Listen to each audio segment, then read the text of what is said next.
The next punctuation mark we're going over is commas. And I have to say, this is probably the most difficult one, and I don't think it's that difficult. It's just that there are a lot of uses for commas, and so it's a little bit more varied, and there's a few more things you need to remember about commas. So we're going to go over several questions. I think I've got 1, 2, 3, 4, 5 questions on this test alone, plus an extra lesson. All right, so let's go back to number 4, and we already went over it, so I'm not going to spend too much time on this, but I said before in the previous video that there was a list up front at the beginning of that sentence. We have yogurt manufacturers, food scientists, and government officials, yada, yada, yada. Now, we already have a comma after yogurt manufacturers, and you know that anytime you have a list, any kind of list, there are commas in between each item of the list. So it's simply that there is a comma after the word scientists. That's all the time I'm going to spend on that one. So let's go to number 11. Let's go to the beginning of that sentence. And it's a little bit long. It reads, because consumers reap the nutritional benefits of Greek yogurt and support those who make and sell it, therefore, farmers and businesses should continue finding safe and effective methods of producing the food. Now, one of the problems with a long sentence is that there's so many words that by the time you get to what's underlined, it may sound perfectly fine because you no longer have the full context. And this is why reading it out loud can sometimes be helpful. Now, if you look at the answers, because that's what we're starting to do now in every question, we're just going to look at the answers so it can give us a clue as to how to think. We look at the answers and we have different punctuation marks. We've got commas and then a colon. So we know we're looking at comma versus colon. Now, if we're going to test the colon, which we could do because there's only one, we could just see if that first half is a sentence, and we can see that the sentence starts with the word because. Because yada, yada, yada, comma, or colon. That's not a sentence. Any portion of the sentence that starts with because and then has some kind of punctuation mark, you need that second half of the sentence. So right away we know that D is not going to work. It's definitely going to be a comma and not a colon, because that first half just is not a complete sentence. Now, it starts with the word because, which means that there's a causal relationship between the first half and the second half. So now it's really helpful to read it out loud.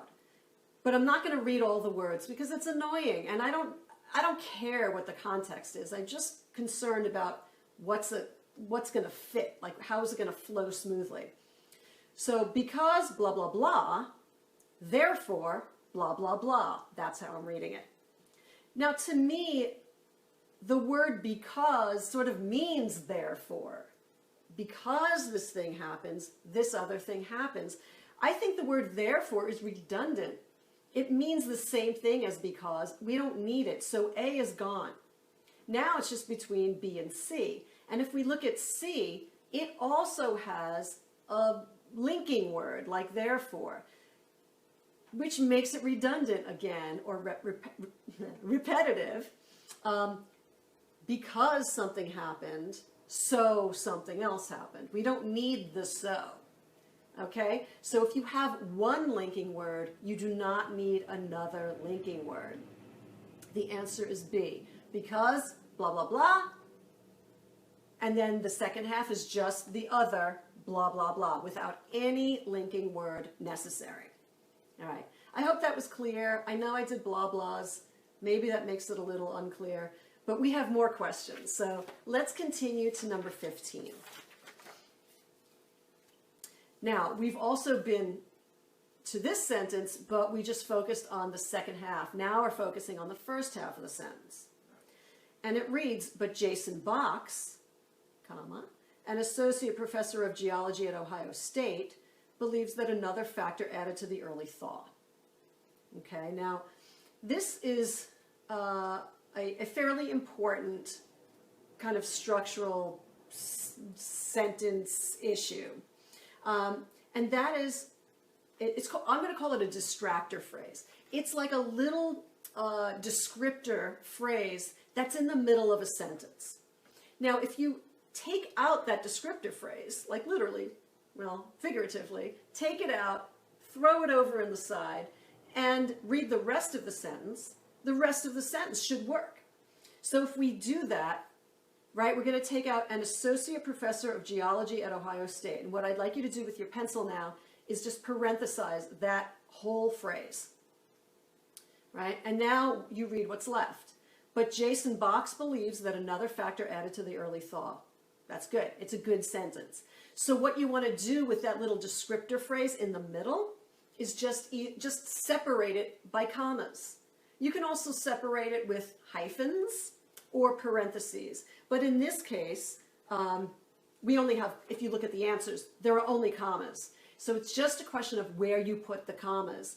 And based on what I just said, the answer should be C.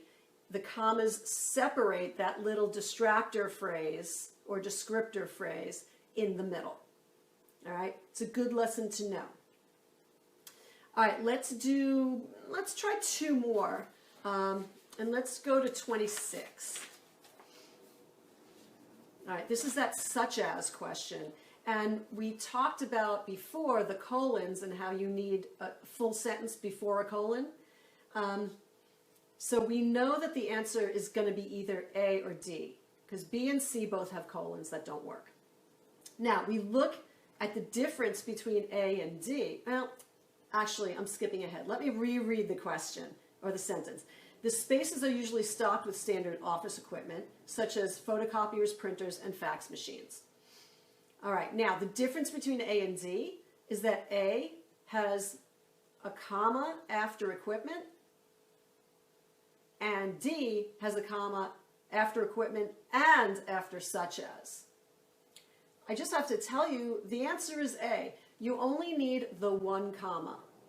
So here's the rule. If you have something like such as or including, you only have the comma before that word and nothing else after it, right? Except, in between the items in the list. So comma, such as, photocopiers, printers, and fax machines. So of course you're going to have the commas in between photocopiers and printers because that's items in a list, but you never have another comma after the such as or after the including. All right, let's do one more, and that's 32. So 32, there's one thing I want to say about 32, and that's just more from my personal experience with students. I have had students get this question wrong, and they've picked C because they thought, I'll read the sentence. Over time, I've gotten to know several of my co-working colleagues, another website developer, a graphic designer, a freelance writer, and several mobile app coders. I've had students pick a comma because they thought that the colleagues were just part of the list. So it's okay, it's not the worst mistake in the world, and most people don't make it, but I would say just be aware of when the list is starting, right? The items in the list, starting with the website developer, those are examples of colleagues. All right. So that's all I want to go over. This is I do recommend that you review the comma rules, and then actually I want to say one more thing about the commas, and that has to do with names, because I've seen this on almost every single test I've ever taken, and I do take all the tests, by the way. So when you have a name, and I'll give you an example. President George Washington fought in the Revolutionary War. All right, you don't have, what a lot of people do is they put commas around names. That's just what you're supposed to do. But remember what I just said about the comma, and if you have something as a phrase in between commas, you can take it out of the sentence, put it to the side, and read what's left, and it should be good. If you take out George Washington, you just have President fought in the Revolutionary War. That ain't no good. Either is that. So when you have a title, you keep the title and the name together. President George Washington, that's a title, no commas. When you would do a comma, would put commas in, would be like, my favorite teacher, comma, Mrs. Jones, comma, is retiring this year. Because if you take Mrs. Jones out of the sentence, put it aside, what you have left is, my favorite teacher is retiring this year. That's a good sentence, right? So let that be your criteria for whether you have commas. All right, now that's all I want to say about commas. Please review. It's really, really important. And I'll see you on the next video.